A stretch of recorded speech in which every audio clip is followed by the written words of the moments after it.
Mithila reason कहलाता था तभी वो उस टाइम में मिथिला और मधुबनी आर्ट के नाम से जाना जाता था। Painting is one of the most ancient and well known Indian art forms and it is also practised in Madhubani. Painting का कनेक्शन जो रिलेशन है वो हम देखते हैं रामायण से। इसमें जो कैरेक्टर स्टाइल जो यूज किया जाता था वो कॉम्प्लेक्स ज्योमेट्रिकल पैटर्न्स हुआ करते थे और ये रिप्रेजेंट करते थे रिचुअल कंटेंट को, ठीक है। और इसमें पार्टिकुलरली जो बनाए जाते थे वो ओकेजन रहते थे, फेस्टिवल रहते थे, रिलीजियस रिचुअल्स हुआ करते थे। इसके जो कलर्स है वो ऑब्टेन किए जाते थे प्लांट से, नेचुरल सोर्स से इसके कलर्स को लिए जाते थे। जो पेंटिंग्स बनाने में यूज होते थे वो थे ट्विग्स यूज किए जाते थे, मैच स्टिक यूज किए जाते थे, फिंगर्स यूज किए जाते थे पेंटिंग्स को। कितनी कलरफुल और ब्राइट पेंटिंग है, काफी आई कैचिंग पेंटिंग है ये। और इस आप लोग को तो पता ही है कि मधुबनी पेंटिंग को जीआई टैग मिल चुका है और जीआई टैग मिलने के बाद से ये और भी ज्यादा फेमस हो चुका है ये मधुबनी पेंटिंग। इसके इवोल्यूशन के बारे में बात करूं, ये originated from the town of Madhubani of Mithila region of Bihar and originally done by women। पहले मतलब महिलाएं ही इसको बनाया करती थी और इसका इनिशियल रेफरेंस जो है वो रामायण इपिक से लिया गया है, मैरिज ऑफ सीता। क्योंकि जब सीता माँ की शादी जब होने वाली थी तभी किंग जनक जो थे वो अपने पेंटर्स से बोले थे कि पूरी वॉल, पूरे मोहल्ले, पूरे घरों को अच्छे से पेंटिंग से सजा दो।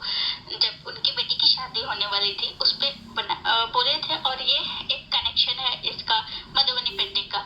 इसका जो ट्रेडिशनल बेस था पेंटिंग का वो था मड वॉल था जिसपे ये बनाया जाता था। उसके बाद से वो धीरे धीरे रिप्लेस हुआ, जैसे जैसे टाइम बढ़ा, ड्यूरेशन बढ़ा, वैसे वैसे इसमें भी रिफॉर्म हुए इस मधुबनी पेंटिंग में और ये रिप्लेस किया गया हैंडमेड पेपर के साथ, क्लॉथ से, कैनवस, इसको रिप्लेस किया गया। अब इसका डिजाइन के बारे में बात करते हैं। जो इसका मतलब मधुबनी पेंटिंग को अब दो पार्ट में डिवाइड कर सकते हैं, फिगरेट पेंटिंग और नॉन फिगरेट पेंटिंग। वॉल पेंटिंग होता था और ये जनरली वॉल पे ही होते थे। तो जो इसमें कलर यूज किया जाता था वो काफी रिचर और सिंबल्स यूज किए जाते थे। मधुबनी पेंटिंग को इनिशियली जो प्रैक्टिस किया जाता था वो डिफरेंट सेक्ट्स ऑफ पीपल इसको प्रैक्टिस करते थे और इसके 5 मतलब जितने पीपल प्रैक्टिस करते थे जैसे जैसे इनहैंस हुआ था उस हिसाब से ये 5 कैटेगरी डिफरेंट स्टाइल में हो चुका था। तो इसका जो स्टाइल था वो एक था तंत्रिका, कोहबर, भरनी, गोदना, कचानी। ये मतलब 5 डिफरेंट स्टाइल हुआ करते थे इसका।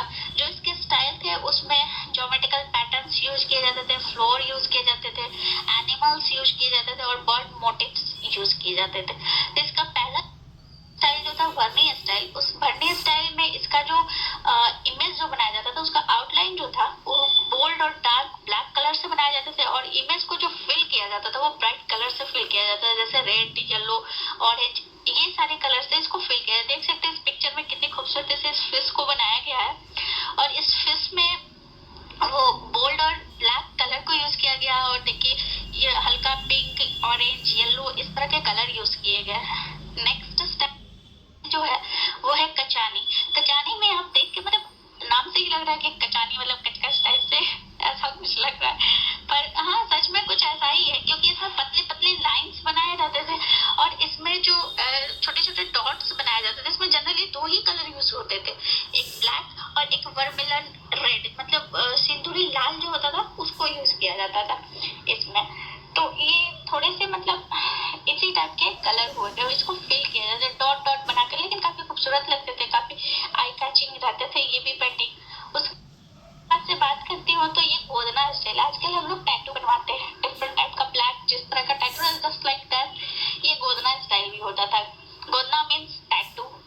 इस स्टाइल में जो रिपीटेड इमेज रहते थे अराउंड द पैरेलल लाइंस, इसमें लाइंस के साथ ही लाइंस बनाए जाते थे, कॉन्सेंट्रिक सर्कल्स रहते थे, रेक्टेंगल्स होते थे टू फॉर्म वेरियस पैटर्न। इस तरह के इसमें आप देख सकते थे कितना खूबसूरत सर्कल बनाया गया, उसके सर्कल के बीच में ओम बनाया गया, ओम पे कुछ भगवान का फोटो है और ये ब्लैक कलर से ही बनाया गया और पतली पतली पेंटिंग्स एक दूसरे के पैरेलल में बनी हुई हैं।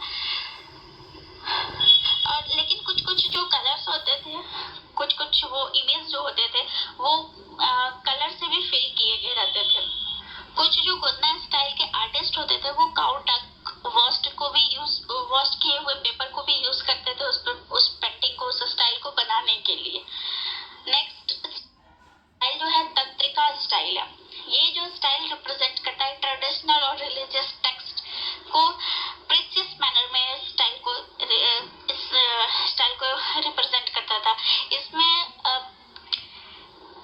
इंडिया के पीपल जो थे वो generally involve this paintings in their home और any special occasion for prayer with form faith. मतलब समझिए कि इसमें जो हम लोग देखते हैं कि दीपावली वगैरह जो होता है उसमें हम लोग ये मधुबनी पेंटिंग का ही समझिए कि यूज करते हैं। जैसे चावल का वो जो फुलाकर उसके बाद से हम लोग उसका वो पेंटिंग बनाते हैं घर में दीपावली में, छठ में। जो रंगोली अरिपन बनाते हैं, अरिपन भी मधुबनी पेंटिंग में ही आता है, जो कि काफी खूबसूरत लगता है। मैं भी बनाती हूँ इस पेंटिंग को। उसके बाद से बात करते हैं तो कोहबर पेंटिंग के बारे में। कोहबर स्टाइल जो होता था वो वॉल पे बनाया जाता था और ये 3 टाइप्स हो जाता था, कोहबर of north Bihar, Madhubani style और कोहबर of eastern UP Pradesh border. मतलब ये 3 तरह से, एक नॉर्थ बिहार का पेंटिंग होता था कोहबर, और एक मधुबनी स्टाइल का, और एक कोहबर होता था यूपी प्रदेश का स्टाइल का जो बनाया गया था। इसका जो सेंटर थीम रहता था कोहबर पेंटिंग का वो लव ऑफ फर्टिलिटी होता था। और जनरली ये कोहबर स्टाइल जो है ये यूज किया जाता था वेडिंग्स में। न्यूली वेडेड कपल जो होते थे उनका जो ब्राइड रूम होता था, ग्रूम रूम, उसमें ये जनरली बनाए जाते थे। इसका जो थीम है उसके बारे में बात करते हैं। इसका जो थीम होता था मधुबनी पेंटिंग का वो जनरली लिया गया रहता था mythological rituals and local flora और फौना के ऊपर में रहता था। और ये पेंटिंग्स जो है mainly depicted some special subjects रहते थे, जैसे कि सीन्स और स्टोरी को बनाया जाता था। किसी पुराण से लिया गया हो, रामायण से हो, महाभारत से हो। रामायण से समझ लीजिए राम सीता का शादी का जो मैरिज का वो सीन होता है उसको भी बनाया जाता है। महाभारत से कृष्णा का वैदिक लिटरेचर से भी पिक्चर्स को सीन को लेकर बनाया जाता था। और इमेज ऑफ हिंदू डेटीज को भी बनाया जाता है, जैसे शिव पार्वती, राम सीता, राधा कृष्ण, लॉर्ड गणेशा, विष्णु लक्ष्मी, लॉर्ड हनुमान, माँ सरस्वती, इस तरह के सारे गॉड्स के बारे में इमेज भी बनाए जाते थे। इसमें जो ह्यूमन का फिगर जो बनाया जाता है उसमें लार्ज बल्जिंग आईज बनाया जाता था, जो बड़ी आंखें रहती थी, आंखें बाहर की तरफ थोड़ी सी निकली निकली सी रहती थी। जो नोज बनाया जाता था वो काफी पॉइंटेड नोज बनाए जाते थे। इसमें जो मेंस के जो मुस्टैच बनाया जाता था वो काफी बड़े बड़े और काफी मतलब नुकीले बनाए जाते थे। और इसके हेवनली बॉडीज भी बनाए जाते थे, जैसे कि सन और मून का भी बनाया जाता था इमेज। इसमें पिक्चर्स एनिमल्स के भी बनाए जाते थे, जैसे कि elephant, fish, turtle, snacks, peacock, parrot, tree, flowers, ये सारे पिक्चर्स भी बनाए जाते थे। सोशल इवेंट्स के बारे में भी बनाया जाता था, जैसे कि वेडिंग्स हो गया, फेस्टिवल्स हो गया, ऑस्पिशियस मैरिज पेंटिंग्स रहते थे। लाइक कोवर ऑलरेडी मैंने बताया जो वेडिंग रिचुअल से रिलेटेड रहते थे। और aspects of daily life of women of the Mithila region, इसके ऊपर भी बनाया जाता था ये पेंटिंग। अब मैं बात करती हूँ इसके कलर्स के बारे में।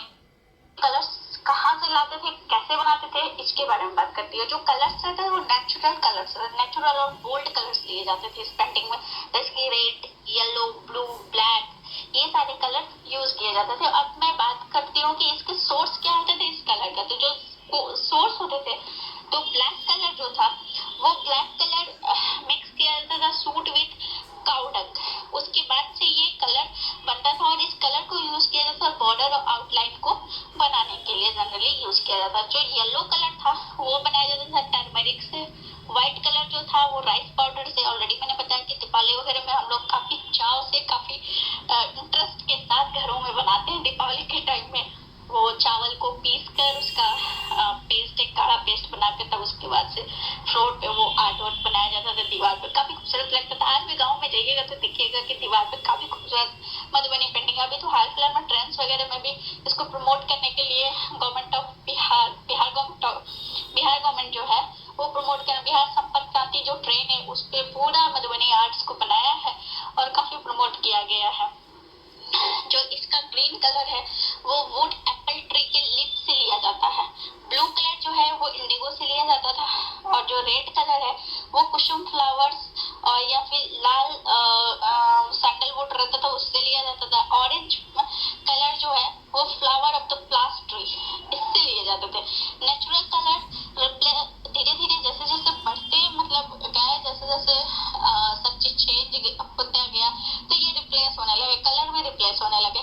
जैसे कि पहले मड पे बनाते थे तो फिर कैनवास, पेपर्स, ये सारे पे हैंडमेड पेपर्स पे भी आ गए, तो उसी तरह कलर भी रिवॉल्व हुए और वो चेंज हो गया हमारे फैब्रिक कलर्स में, क्योंकि फैब्रिक कलर्स जो थे वो यूज करने के बाद लॉन्ग लास्टिंग रहते थे, ये कलर थोड़ा फेंट कर जाते थे। इसमें जो टूल्स यूज किए जाते थे वो नीब पेन यूज किया जाता था, और इसका ब्रश का जो साइज होता था वो वेरियस टाइप का रहता था, जो कि यूज किया जाता था आउटलाइन को बनाने के लिए, इमेज के आउटलाइन को बनाने के लिए।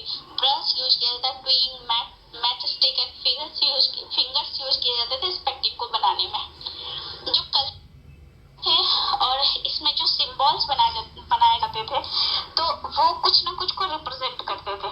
तो जैसे कलर थे उसमें कलर्स में 5 जो एलिमेंट रहते थे कलर का वो रिप्रेजेंट करते थे। जैसे कि येलो था वो अर्थ को रिप्रेजेंट करता था, वाटर के लिए व्हाइट यूज करते थे, फायर के लिए रेड यूज करते थे, स्काई के लिए ब्लू और एयर के लिए ब्लैक यूज किया जाता था। और इसके सिंबल के बारे में बात करूं, सिंबल में पारिजात जो फ्लावर बनाते थे वो रिप्रोडक्शन एंड फर्टिलिटी को रिप्रेजेंट करता था। टू पीकॉक मतलब कि सिंबल ऑफ इटर्निटी को। उसके बाद से एलिफेंट एरिपेन जो बनता था उसका मतलब है कि symbol of successful pregnancy. Lotus एरिपेन जो बनता था वो सिग्निफाइज करता था सेक्सुअल एनर्जी को। सर्कल एरिपेन जो बनता था वो गॉड ऑफ क्रिएशन रहता था। उसके बाद से पैरोट एरिपेन जो रहता था वो सिंबल ऑफ कामा रहता था। स्नैक का जो बनाया जाता था वो पावर ऑफ जनरेशन होता था। उसके बाद से मंडल्स का बनाया जाता था जो कि इवोक करता था लव एंड न्यूली वेड्स को। ये काफी अच्छा मतलब काफी खूबसूरत था। उसके कुछ फेमस मधुबनी पेंटिंग आर्टिस्ट थे जैसे कि जगदम्बा देवी, उनको 1970 में नेशनल अवार्ड भी मिला था और पद्मश्री मिला था 1975 में। सीता देवी उनको भी नेशनल अवार्ड मिला था 1975 में और पद्मश्री 1981 में। गंगा देवी उनको भी मिला था। गोदावरी दत्ता, महासुंदरी देवी, भारती दयाल जिनको नेशनल मेरिट अवार्ड 2005 में मिला था और नेशनल अवार्ड मिला था 2006 में। कर्पूरी देवी, महालक्ष्मी, उसके बाद से दुलारी है जिनको रिसेंटली ही पद्मश्री अवार्ड मिला है। तो ये लोग काफी मतलब प्रमोट करने में काफी हेल्प किए इस मधुबनी पेंटिंग को, और मधुबनी पेंटिंग को काफी ज्यादा संरक्षण गवर्नमेंट की तरफ से भी मिला है। अभी हाल फिलहाल में आप लोग देख रहे हैं कि गवर्नमेंट मधुबनी पेंटिंग को काफी ज्यादा प्रमोट कर रही है। स्टेशन पे बनाना या फिर पटना के जितने भी वॉल है उन पे भी देख लीजिए मधुबनी पेंटिंग को बनाया जाता है। तो इस तरह से मधुबनी पेंटिंग का इवोल्यूशन हुआ, इस तरह से वो काफी प्रमोट हुआ, फ्लोरिस्ट हुआ। तो थैंक यू फ्रेंड्स, अगर आप लोगों को मेरा वीडियो अच्छा लगा तो प्लीज मेरे चैनल को सब्सक्राइब कीजिए, लाइक कीजिए प्लीज। Thank you.